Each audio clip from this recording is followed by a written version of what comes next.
pazvinhu zvese zvimwe zveupenyu tinoita noise. Pachikoro pakaita chikafu chishoma tinoita noise. Pachikoro mitemo ikachinja tinoita noise. Pabasa manager akasanzwisisa tinoita noise. Why? Nekuti tinenge tichida mari. Mari yei? Yekuchengeta mhuri. Mhuri ipi? Iyi yatakabereka. Yadai kudii? Kuparadzwa nemadrug.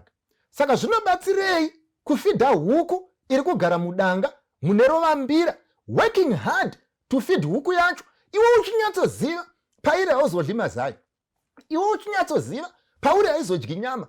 Why? Pamusana pekuti Murovambira riri kudya huku imwe neimwe. Iwe chako kungoita mariro. Iwe chako kungoita stress. Iwe chako kungoita BP. Why? Nekuti unotya. Why? Nekuti unodedera. Mubvunzo woti munofunga kuti nyaya iyi ichapera here if we remain silent as though nothing is happening? Munofunga kuti munoziva vanhu, minhu chaiye akamira akadai.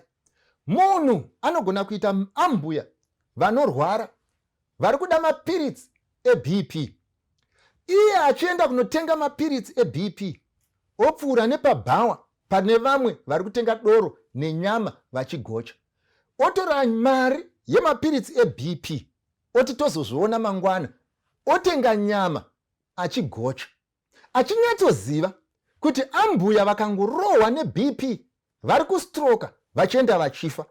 Asi anorinda nyama yatenga nemari yemapiritsi, yatenga nemari yehupenyu hweumwe munhu. Hamufungi here kuti musi wavanofa? Hamufungi here kuti musi wavanozorora? Kana maenda mukwasha muchiti muri kunoviga ambuya, muzive kuti musi wamavaviga handiwo musi wamavauraya. Ndovaya vamakagocha upenyu hwavo pabrai. Ndovaya vamakagocha upenyu hwavo pabhawa. Because pakanzi chisarudzai kuti muite ichi kana kuti muite ichi, imakasarudza kuita chimwe. Zvino kana ukama pakati pemukwasha natezvara, kana ukama pakati pemwana nababa, kana ukama pakati pemwana namai, hwakamira hwakadaro, hune hutsinye hwakadaro, hune kusanzwisisa kwakadaro, hune kusarongeka kwakadaro, kwomutorwa wemadhiragi ari kuNigeria, kwomutorwa wemadhiragi ari kuAmerica, kwomutorwa wemadhiragi ari kuCaribbean, kwomutorwa wemadhiragi ari kuAsia. Ndiye achatinzwira tsitsi here? Nyangwe haizi nguva yekugara pasi tichingochema, haizi nguva yekugara pasi tichingoregreta, haizi nguva yekugara pasi tichingoti izvo todii. Yanguva yekusimuka and say something. Yanguva yekusimuka and protect that we work for. Yanguva yekusimuka and protect that we love so much. Yanguva yekuti we should shout and be heard. Why? Pamusana pekuti uyu mupurisa uyu nekuti ari corrupt akapiwa $20 haasunge munhu, akapiwa $5 haasunge munhu.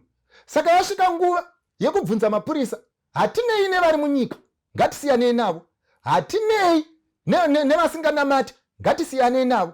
Ndoda kumbokubvunzai, iyemi munonamata, iyemi munotambira mari yehupurisa muchimukira kuchechi, iyemi munopfugama zuva nezuva, why are you silent? Don't you see kuti izvo tikapedza 40 years tiri pano, there will be a generation that will be missing. Why? Because you did not do your job. Basa renyu kwangu kupfeka uniform and complain about money.